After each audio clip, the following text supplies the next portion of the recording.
Welcome to ST World Affairs. My guest today is Tanis Crosby. Ms. Crosby is the Chief Executive Officer of YWCA Silicon Valley, an organization dedicated to eliminating racism and empowering women. Ms. Crosby is known as a visionary leader, and she has transferred YWCA into an innovative, high-impact agency that continually evolves to meet the changing needs of the community. She is a well-respected leader and advocate in the Silicon Valley nonprofit field and has a track record of achievement in the growing YWCA and in the advancing efforts to end violence in our community.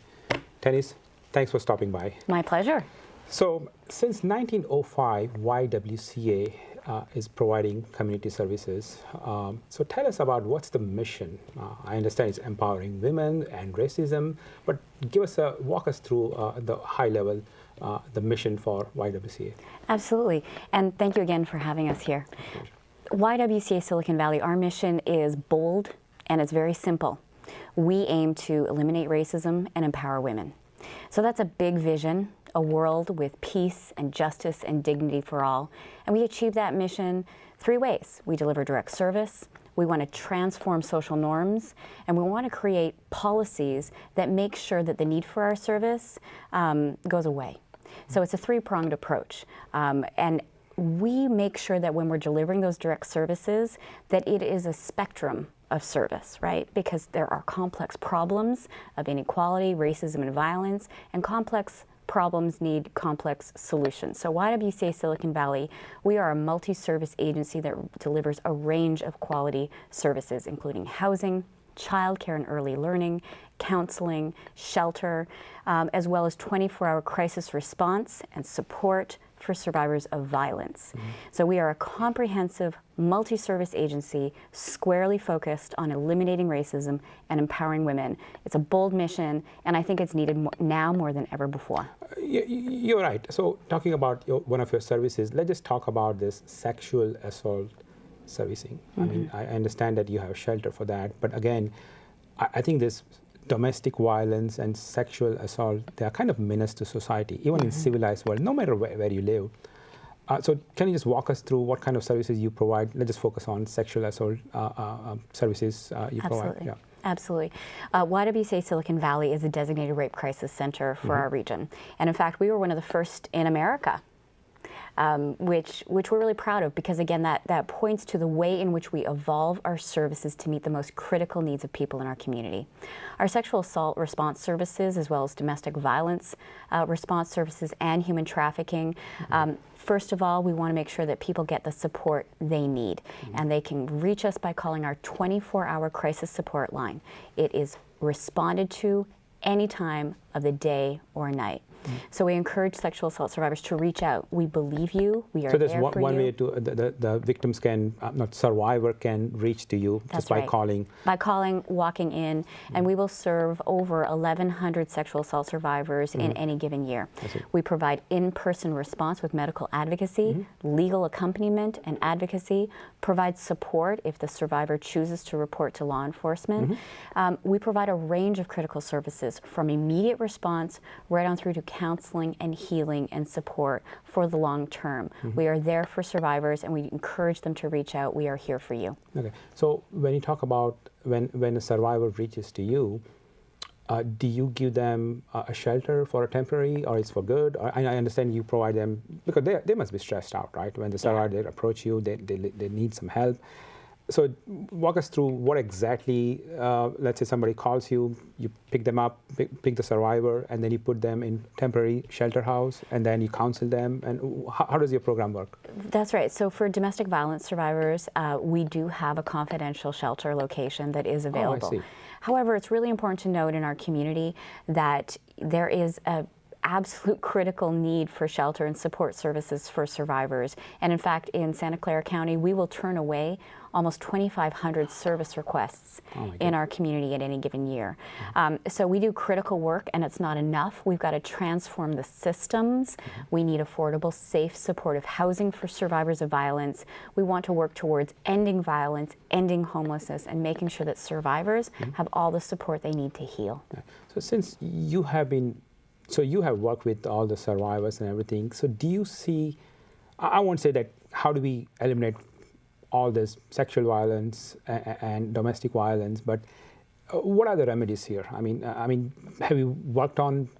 I know that awareness, people needs to get involved, society needs to get involved. And then this kind of violence, no matter whether you are educated, you have college degree, no college, it doesn't look at, it doesn't discriminate what part of the world you are, it's there, right? That's right. What's your experience? How do we eliminate this? I would say, how do we reduce this violence against women? That's right. Well, that's the problem, and that's what we're here to solve. And recognizing that racism and violence and inequity, they go hand in hand and they are mutually reinforcing. So if we want to get to the heart of the solution, we've got to solve combating racism as well as violence, as well as inequality. Now, when we take the long view, look at the progress we've made just in the last 30 years, right? It used to be that domestic violence was a private family matter, but we've brought it into the light. Now, what can we aspire to achieve in the next 30 years? Right? I believe that we are on the tipping point of that kind of widespread social change. Look at the incredible way that women are leading change in our country at this moment in time. We are not going to stand for the normalization of domestic violence and sexual assault. We will not stand for sexual assault on campus being hidden. We are working towards big change, and it is now. It is our moment now to make sure that that change happens. And then these changes will happen when we as a society will recognize this as a problem. You know, Yes. I mean, I think domestic violence has been taken, in my opinion, it's not taken so much seriously. That people still think it's. I understand we have made progress, but people still think it's a family matters. Sometimes many domestic violence survivors, they don't speak for so many different reasons. It's a family reasons. Children are involved. Some of them, they don't know how, they are not aware of their own rights. That's right. And that's why it's so important that when we fulfill our mission of eliminating racism and empowering women, that we provide direct service. We also provide outreach and education. We will reach almost 18,000 people in the coming year at 20 community-based locations. So that's providing direct service. It's also providing education, outreach, and prevention so that we're reaching youth, that we're talking about unconscious bias and violence prevention, because we want to transform social norms. We want to eradicate violence. And we can only do that if we also eradicate racism. Right. So I want to touch base with you on one of your services is child sexual exploitation, human trafficking. Just a couple of weeks ago, I think almost 500 people, they got arrested in human trafficking somewhere in California, and then 50 victims, they were children. Yeah. You know, I cannot fathom it, what kind of pain they must have gone through it. So what kind of services do you provide as far as this human trafficking? I mean, you must be working with law enforcement and everything, Yes, but then that's where I'm assuming that most of the survivors, they reach to you? That's correct, and we provide, it's really important to know that we provide confidential services to survivors, okay? So that's privilege, and it's not admissible in court. It is confidential. So we coordinate, for example, if there is a specific raid to identify potential human trafficking survivors, we will work in conjunction to provide immediate on-site support to survivors of human trafficking and child sexual exploitation. We provide in-person response. We provide, again, medical accompaniment if that calls for it, and so that would be a sexual assault exam.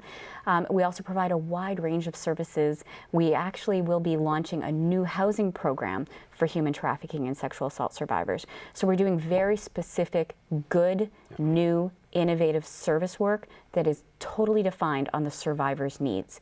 And so we are there serving human trafficking survivors, survivors of sexual assault, child exploitation, and domestic violence survivors. That is the work that your YWCA does in this community. Okay, that's fantastic.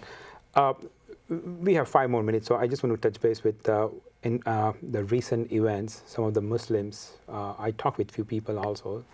They have expressed concern with this, all the events going on. I don't want to name anyone, but right now. But how does YWCA can help? The hate crimes will happen, and it's going to happen also. It's been happening, and then there's a statistic that the hate crimes have tripled since 2016. So how do you deal with racism and violence, hate crimes, and everything? Well, that is a very real concern, and it is a very real problem. And it is a direct correlation to the normalization and acceptance of racism and violence. That is not okay, right? We've also seen in some instances a normalization of sexual assault. But at the very moment that this is happening, there's also an increased awareness and engagement. And that is what I cling to in terms of looking at what is the change we can create as a result of this moment, right? What is the work we can do to recommit ourselves to working towards the right legislation that will work towards the systemic inequality and work towards appropriate progressive immigration reform. So I think it is an opportunity to galvanize and ensure that we don't take any rights for granted, and we must recommit ourselves to ensuring that this is a free, equitable society where immigrants and persons of all faiths can live and religion and can experience justice, freedom, and dignity for all. That is our mission, and we are squarely focused on that. And to that effect, again, we provide direct service, we deliver unconscious bias training, we work with children around anti-racism prevention, we incorporate it in our programs, and we work towards strengthening laws that protect civil liberties. So we see this as a critical moment, and we are squarely focused on making sure that we affect the change in our community that we all so desperately need. Yeah, no, that's good, that's good. I think, as I say that, I do expect the hate crimes will increase the way things are, situations are, last few days. And then I was being told by many concerned community members, and they are seeking help here. And I know that they are approaching ACLU, okay? But at the same time, I'm glad that you are also providing services which really helps a survivor or whoever is going through this hate crime. They can contact you directly. Survivors of violence can definitely reach out to us, and we also have services specifically for individuals who can make an immigration status claim with respect to being a survivor of violence. Okay. So we provide those specific services as well, and we recognize, look, we're working in partnership with a lot of other organizations in this country to work towards these rights. But I am choosing to focus on that which we will change and being steadfast and resolute in our commitment to working towards justice and freedom for all persons. Okay, fantastic. So I'm going to name a few names here. I'm going to mention some few names here. Indra Nuri, she's a chairman and CEO of PepsiCo. Lynn Elsenhans, she's a chairman, CEO, president of Sunoco. Patrick Awards, CEO of ADM, Archer Daniel Midland. And then, and I intentionally left out some of the names like Sheryl Sandberg, Marissa Mayer, and Meg Whiteman. So the point I'm trying to make here is that although women have occupied a very good, women have made good progress in private and public sectors, right? But here are the statistics, here are the facts that in America, women hold less than 1/5 position compared to men. Correct. Your thoughts? My thoughts are more work to do.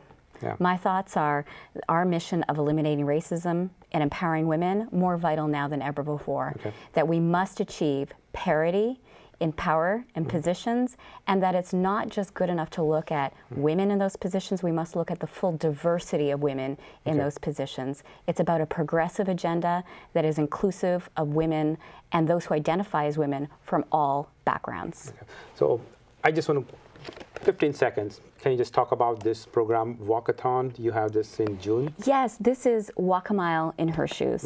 And this is about the community coming together to take a stand and walk the walk in standing up for ending violence in all forms. It's called Walk a Mile in Her Shoes, and we are essentially inviting men to walk in high heels for a mile. We invite folks to sign up, nominate, and it is about the community coming together and in a very clear way saying we are not standing for violence in our communities. So walk with us, join us in June, Santana Row. Walk a mile in her shoes and nominate somebody to do that as well. I wish we had more time. Tanis, thanks for stopping by. My pleasure. Thank you. Thank you.